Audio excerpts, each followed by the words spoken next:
Hello everyone, welcome to success with Rai academy.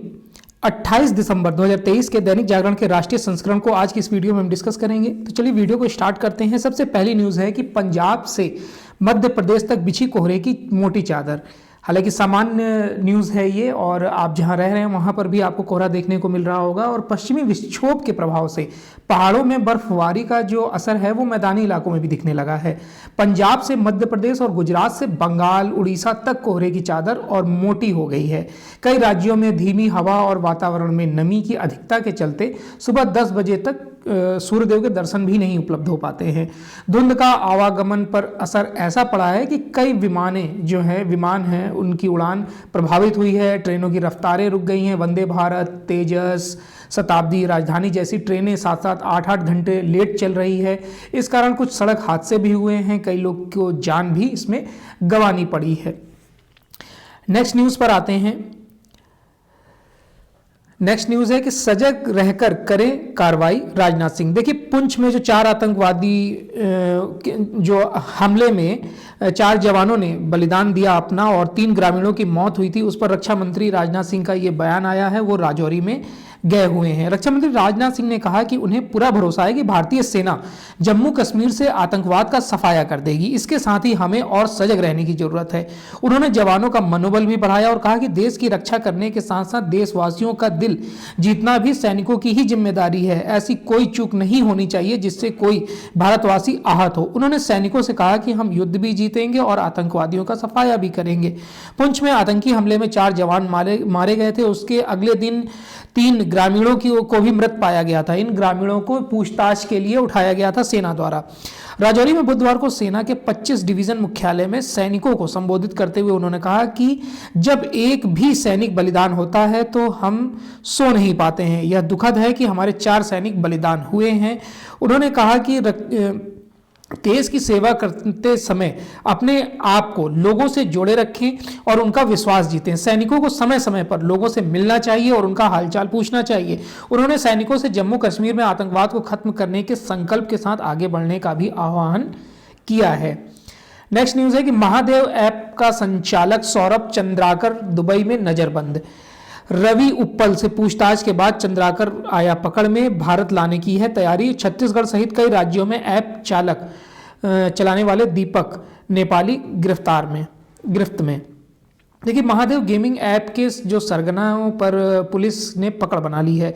संयुक्त अरब अमीरात की दुबई पुलिस ने सप्ताह भर पहले ऐप के एक सरगना रवि उप्पल को गिरफ्तार किया था। अब ऐप के दूसरे सरगना सौरभ चंद्राकर को घर में नजरबंद कर दिया गया है। ईडी के आग्रह पर भारत सरकार के द्वारा उक्त दोनों के विरुद्ध जारी रेड कॉर्नर नोटिस पर संज्ञान लेते हुए यूएई की पुलिस ने यह कार्रवाई की है। कानूनी औपचारिकताओं के बाद अब इन्हें भारत लाने की तैयारी है। बता दें कि दोनों आरोपित छत्तीसगढ़ के भिलाई शहर के रहने वाले हैं। महादेव ऐप जो है वो ऑनलाइन सट्टेबाजी के लिए बनाया गया था। सट्टे के नेटवर्क के माध्यम से ऐप का जाल ऐसा तेजी से फैला और सबसे ज्यादा खाते छत्तीसगढ़ में ही खुले थे। नेक्स्ट न्यूज़ है, 14 को मणिपुर से शुरू होगी कांग्रेस की न्याय यात्रा। देखिए, हिंदी पार्टी के 3 प्रमुख राज्यों में हार को पीछे छोड़ते हुए अगले वर्ष होने वाले आम चुनाव से पहले कांग्रेस अपने जनाधार को मजबूत करने में लगी हुई है। राहुल गांधी के नेतृत्व में 14 जनवरी से मणिपुर से मुंबई तक भारत न्याय यात्रा निकाली जा रही है। पूर्व से पश्चिम तक की यह यात्रा 67 दिनों में 14 राज्यों के 85 जिलों से होकर गुजरेगी। पार्टी को भरोसा है कि यह यात्रा उनके लिए यानी राहुल गांधी की जो जोड़ो यात्रा है, भारत जोड़ो यात्रा, उससे भी सफल होगी। पार्टी ने अशांति के दौर से गुजर रहे मणिपुर का चयन किया है शुरुआती स्थल के तौर पर। राहुल गांधी की 139 दिनों तक 4000 किलोमीटर से अधिक की भारत जोड़ो यात्रा के बाद कांग्रेस ने हिमाचल प्रदेश, कर्नाटक और तेलंगाना में चुनावी जीत हासिल की है।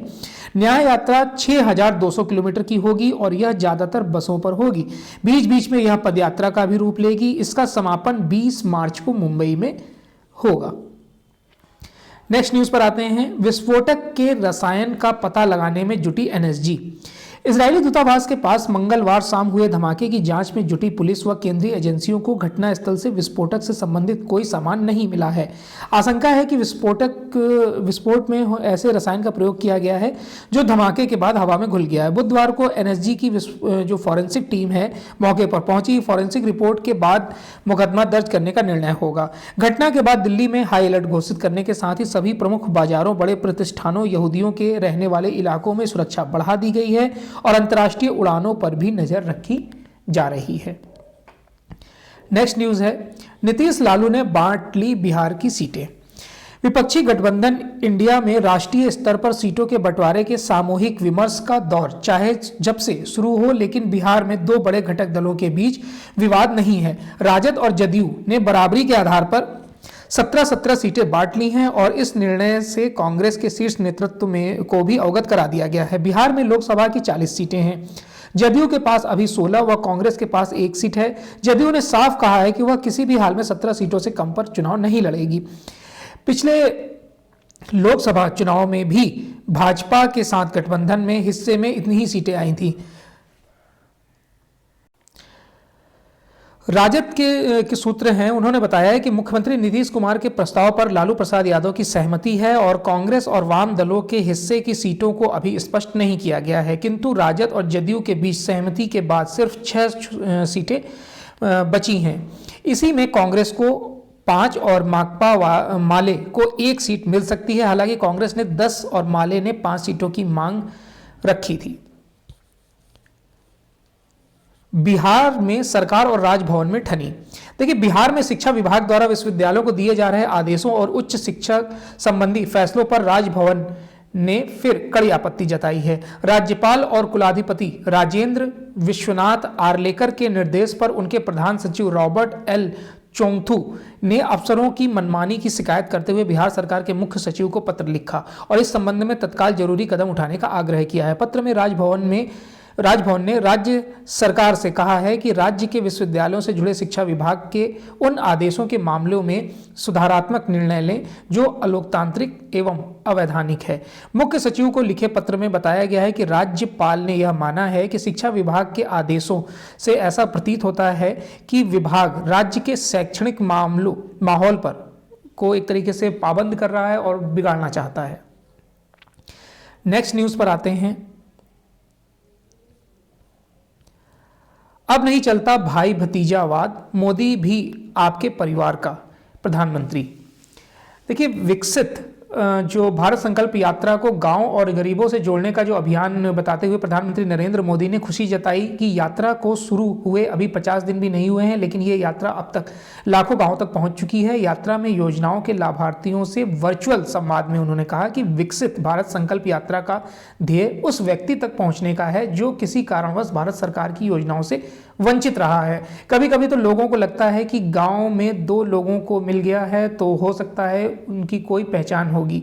ऐसा कोई नहीं है और कुछ भी रिश्वत नहीं ली जा रही है, सब काम क्लियरिटी के साथ किया जा रहा है। विकसित भारत संकल्प यात्रा के 4थे वर्चुअल संवाद में बुधवार को देश भर से 1000 लाभार्थी जुड़े हैं। प्रधानमंत्री मोदी ने यात्रा की अब तक उपलब्धियों को साझा करते हुए कहा कि सरकार ग्रामीण जीवन में सहकारिता को सशक्त करने का कार्य कर रही है और बताया कि यात्रा के दौरान उज्ज्वला के लिए 4.5 लाख नए आवेदन आए हैं, 1 करोड़ आयुष्मान कार्ड दिए जा चुके हैं और पहली बार देशव्यापी हेल्थ चेकअप हो रहा है जिसमें 1.25 करोड़ का स्वास्थ्य परीक्षण हो चुका है। चलिए नेक्स्ट न्यूज पर आते हैं। इंटरनेट मीडिया प्लेटफॉर्म पर अवैध वसूली या फिर अवैध लोन ऐप का प्रचार महंगा पड़ेगा। देखिए, इलेक्ट्रॉनिक व आईटी मंत्रालय ने सभी इंटरनेट मीडिया और जो प्लेटफॉर्म हैं वो अवैध तरीके से लोन देने वाली कंपनियों का प्रचार करना बंद करें। ऐसा नहीं करने पर इंटरनेट मीडिया प्लेटफॉर्म के खिलाफ भी कार्रवाई होगी, क्योंकि ऐसे विज्ञापन के लिए इंटरनेट मीडिया मंच की भी जिम्मेदारी बनती है। अभी कई इंटरनेट मीडिया प्लेटफॉर्म पर अवैध तरीके से लोन देकर लोगों को फंसाने वाले ऐप अपना प्रचार करते हैं। यूजर्स इन ऐप के चक्कर में फंसकर लाखों रुपए लुटा देते हैं। कई बार वे ब्लैकमेल तक के शिकार हो जाते हैं। इलेक्ट्रॉनिक्स व आईटी राज्य मंत्री राजीव चंद्रशेखर के अनुसार इंटरनेट मीडिया प्लेटफॉर्म से कहा गया है कि वे किसी भी प्रकार के अवैध लोन या बेटिंग ऐप का विज्ञापन अपने प्लेटफॉर्म पर नहीं चलने दें। अमृत भारत एक्सप्रेस में कोई रियायती टिकट नहीं। रेलवे बोर्ड ने अपने अलग अलग जोन को बताया है कि अमृत भारत एक्सप्रेस ट्रेनों में 1 किलोमीटर से 50 किलोमीटर के दायरे का न्यूनतम जो किराया है वो 35 रुपए होगा। इसमें आरक्षण शुल्क और अन्य शुल्क शामिल नहीं है। रेलवे ने अमृत भारत ट्रेनों की किराया सूची पर एक परिपत्र जारी किया है। रेलवे ने इस सर्कुलर के साथ ही द्वितीय श्रेणी और शयनयान यानी कि स्लीपर क्लास के यात्रियों के लिए दूरी और टिकट की कीमतों से जुड़ी एक किराया सूची को जारी किया है। सूत्रों के मुताबिक 30 दिसंबर को प्रधानमंत्री नरेंद्र मोदी अयोध्या से पहली अमृत भारत ट्रेन को हरी झंडी दिखाएंगे, जिसमें केवल द्वितीय श्रेणी और शयनयान श्रेणी के डिब्बे होंगे। इसलिए रेल मंत्रालय ने फिलहाल वातानुकूलित श्रेणी के लिए किराया अभी तय नहीं किया है। रेलवे के एक अधिकारी ने कहा कि अगर हम इन दो श्रेणियों सेकंड और स्लीपर के किराए की तुलना वर्तमान में चल रही अन्य मेल या एक्सप्रेस ट्रेनों से करें तो अमृत भारत का किराया 15 से 17% अधिक है। रेलवे के सर्कुलर के अनुसार इन ट्रेनों में रियायती टिकट और मुफ्त पास से बने टिकट स्वीकार्य नहीं होंगे, जिनका भुगतान रेलवे को नहीं होता है। सर्कुलर में कहा गया है कि रेलवे कर्मचारियों के लिए विशेषाधिकार पास, पीटीओ, ड्यूटी पास आदि से जुड़े नियम मेल एक्सप्रेस ट्रेनों के समान ही होंगे। इसमें कहा गया है कि सांसदों, विधायकों, विधान परिषद सदस्यों को जारी रेल यात्रा कूपन और स्वतंत्रता सेनानियों के लिए बुकिंग की अनुमति होगी, क्योंकि उनके पास का कूपन का पैसा रेलवे को मिलता है। यूजीसी ने विश्वविद्यालयों से कहा है कि एमफिल मान्यता प्राप्त डिग्री नहीं है। विश्वविद्यालय अनुदान आयोग ने एमफिल पाठ्यक्रम को लेकर चेतावनी दी है कि यूजीसी की ओर से कहा गया है कि यह मान्यता प्राप्त डिग्री नहीं है। आयोग के सचिव मनीष जोशी ने कहा है कि यूजीसी के संज्ञान में आया है कि कुछ विश्वविद्यालय एमफिल पाठ्यक्रम के लिए नए आवेदन आमंत्रित कर रहे हैं। इस संबंध में सभी छात्रों और विश्वविद्यालयों के ध्यान में लाया जा रहा है कि एमफिल डिग्री मान्यता प्राप्त डिग्री नहीं है। छात्रों को किसी एमफिल कार्यक्रम में प्रवेश नहीं लेने की सलाह दी गई है। यूजीसी यानी कि पीएचडी डिग्री के लिए न्यूनतम अर्हता एवं प्रक्रिया नियमावली 2022 का नियम 14 स्पष्ट से इसमें कहा गया है कि उच्च शिक्षण संस्थान एमफिल कार्यक्रम में प्रवेश की कोई पेशकश नहीं करेगा। आयोग ने विश्वविद्यालयों को शिक्षा सत्र 2023-24 के लिए किसी भी एमफिल कार्यक्रम में प्रवेश तत्काल रोक देने को कहा है। नेक्स्ट न्यूज़ है कि बिहार में गंगा नदी पर बनेगा 6 लेन का 4.56 किलोमीटर लंबा नया पुल। प्रधानमंत्री नरेंद्र मोदी की अध्यक्षता वाली आर्थिक मामलों की कमेटी ने गंगा नदी पर मौजूदा दीघा सोनपुर रेल व सड़क पुल के पश्चिमी किनारे समानांतर पर 4.56 किलोमीटर लंबे 6 लेन वाले नए पुल के निर्माण को मंजूरी दे दी है। साथ ही ईपीसी मोड पर पटना व सारण जिले में दोनों तरफ से पहुंचे मार्ग के निर्माण को भी मंजूरी दे दी गई है। काम शुरू होने में 42 माह में उच्च स्तरीय अतिरिक्त केबल वाले इस पुल का निर्माण पूरा करने का लक्ष्य रखा गया है। परियोजना की कुल लागत 3064.45 करोड़ रुपए रखी गई है और ये चुनाव का एक कह सकते हैं कि जरिया बन रहा है प्रचार करने का।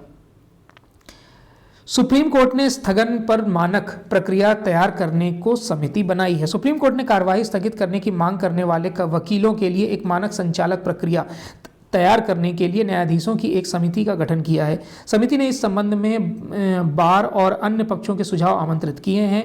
यह घटनाक्रम सुप्रीम कोर्ट बार एसोसिएशन और supreme court advocate on record association की स्थगन पर्चियों के प्रचलन को बंद करने के बारे में शीर्ष अदालत के जारी परिपत्रों पर चिंता जताने के बाद आया है। सर्वोच्च अदालत ने इस विचार विधा को खत्म करने के संबंध में 5 और 22 दिसंबर को 2 परिपत्र जारी किए थे। 5 दिसंबर को जारी परिपत्र में कहा गया था कि स्थगन पर्चियों व प्रपत्रों को प्रसारित करने का चलन 15 दिसंबर 2023 से तत्काल प्रभाव से बंद किया गया है।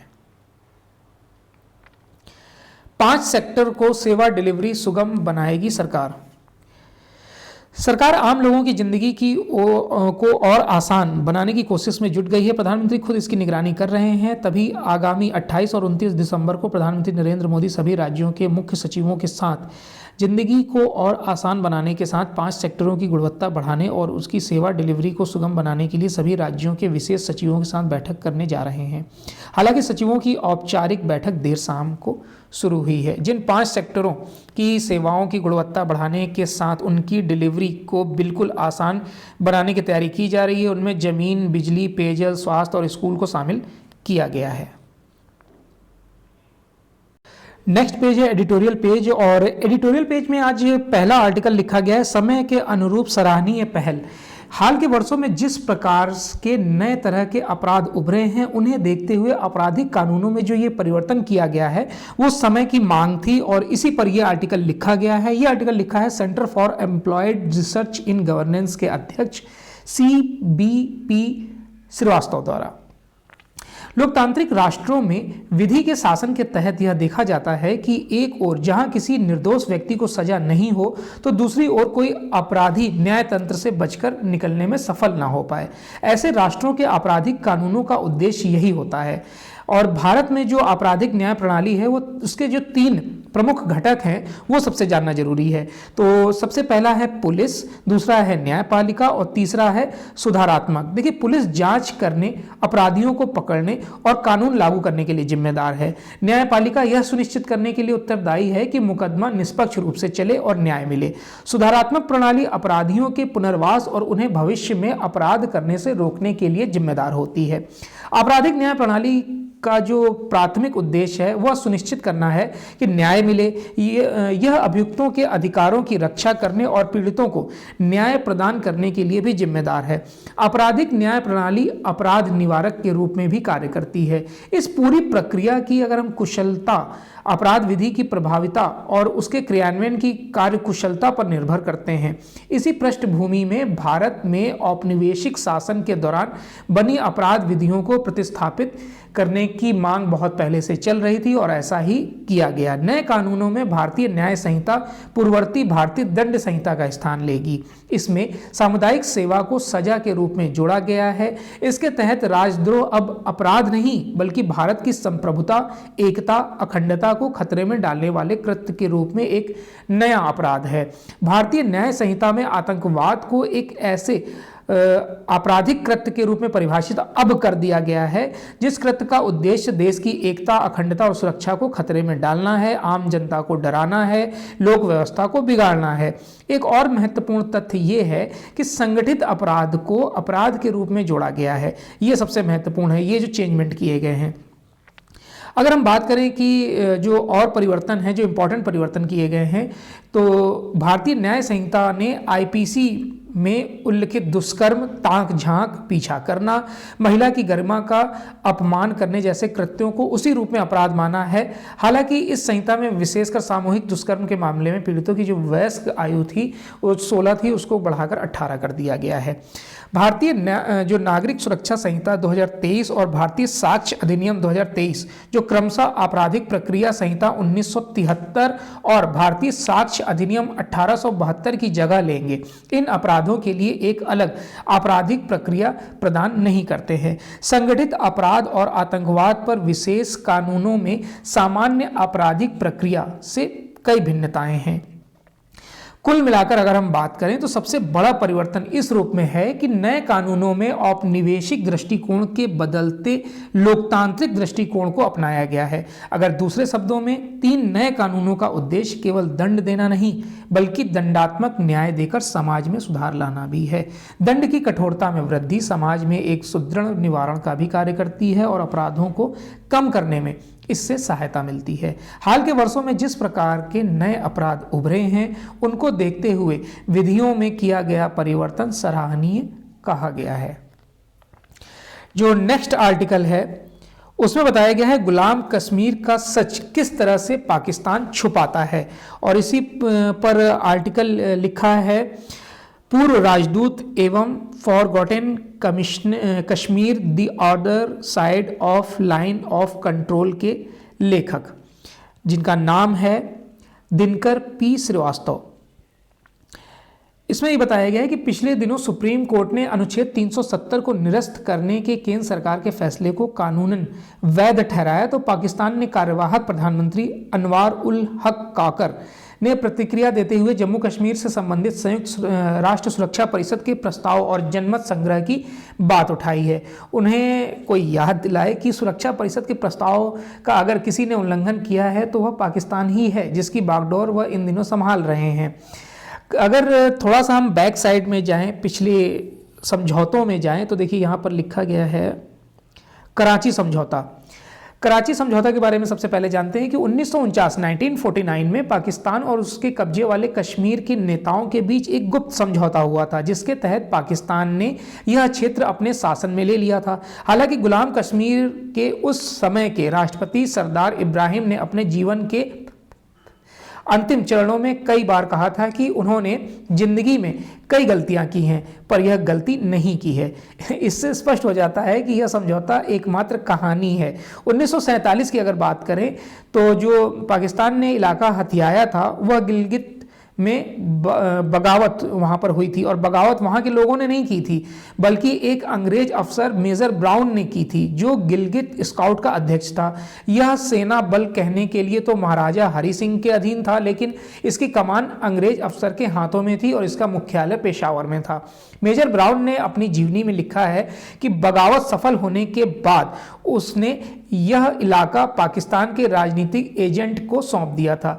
हाई कोर्ट के निर्णय के बाद भी पाकिस्तान ने यह क्षेत्र वापस नहीं लिया। दरअसल पाकिस्तान की जो मूल समस्या ये रही है कि वह सुरक्षा परिषद के प्रस्ताव की बात तो करता है, लेकिन उसके शर्तों को नहीं मानता है और मना कर देता है। सुरक्षा परिषद के प्रस्ताव के अंतर्गत उसको अपने अवैध कब्जे वाले इस हिस्से को गुलाम कश्मीर को वापस करना है, लेकिन पाकिस्तान इसे नहीं मान रहा है। 2018 में गुलाम कश्मीर के संविधान में संशोधन कर पाकिस्तान ने उसके 32 विषयों पर विधायी अधिकार ले लिए।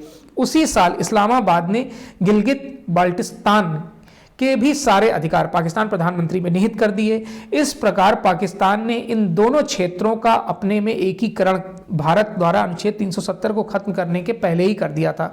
तो फिर पाकिस्तान के प्रधानमंत्री किस मुंह से भारत को संयुक्त राष्ट्र सुरक्षा परिषद के प्रस्ताव की याद दिलाते रहते हैं। नेक्स्ट पेज पर आते हैं जो है बिजनेस पेज। बिजनेस पेज में पहली न्यूज है सेंसेक्स शेयर मार्केट की न्यूज इंपॉर्टेंट नहीं होती है। घरेलू कंपनियों में पीई और वीसी निवेश घटकर 27.9 अरब डॉलर। प्राइवेट इक्विटी और वेंचर कैपिटल फंड से घरेलू कंपनियों में निवेश इस साल अब तक लगभग 40% घटकर 27.9 अरब डॉलर रह गया है। वहीं इस दौरान घरेलू कंपनियों से निकासी सालाना आधार पर मामूली रूप से बढ़कर 19.34 अरब डॉलर हो गई है। निजी पूंजी और ऋण प्रवाह पर नजर रखने वाले वेंचर इंटेलिजेंसी और उद्योग संगठन IVCA द्वारा एकत्र आंकड़ों के अनुसार 20 दिसंबर 2023 तक निजी इक्विटी और उद्यम पूंजी कोषों द्वारा घरेलू कंपनियों में निवेश 697 सौदों में 27.9 अरब डॉलर के निचले स्तर पर आ गया है। कर्ज वसूली में दिवालिया कानून का प्रदर्शन सुधरा। देखिए, इंसॉल्वेंसी एंड बैंक्रप्सी कोड यानी कि IBC दिवालिया कानून के जरिए वर्ष 2022-23 में NPA हो चुके कर्ज का 40.3% हिस्सा वसूला गया है। पिछले वित्त वर्ष में IBC के जरिए 27.6% कर्ज की वसूली की गई है। बैंकों के फंसे कर्ज की वसूली के लिए वर्ष 2016 में इसे लागू किया गया था। नेक्स्ट है मेक इन इंडिया के तहत हथियार बनाने को रूस तैयार। देखिए, वैश्विक व्यवस्था चाहे जैसी भी हो, भारत और रूस आपसी हितों को ध्यान में रखते हुए आगे बढ़ रहे हैं। इस लिहाज से बुधवार को मॉस्को में विदेश मंत्री एस जयशंकर और रूस के विदेश मंत्री सर्गेई लावरोव के बीच हुई बैठक बहुत ही महत्वपूर्ण मानी जा रही है। जयशंकर और लावरोव की वार्ता कारोबार और कनेक्टिविटी पर केंद्रित रही। इस बैठक में रूस को भारत के 2 मार्गों पश्चिमी तट और पूर्वी तट से जोड़ने की योजना पर बात काफी आगे तक बढ़ी। इतना ही नहीं, रूस ने कहा कि वह मेक इन इंडिया पहल के तहत आधुनिक हथियारों का उत्पादन करने के लिए तैयार है। विदेश मंत्रियों की यह बैठक दोनों देशों के प्रमुख, भारत के PM और रूस के राष्ट्रपति के बीच होने वाली सालाना बैठक की जगह हुई है। पिछले 2 वर्षों में यह शिखर बैठक नहीं हुई है, जिसके अगले वर्ष होने की संभावना विदेश मंत्री जयशंकर ने जताई है।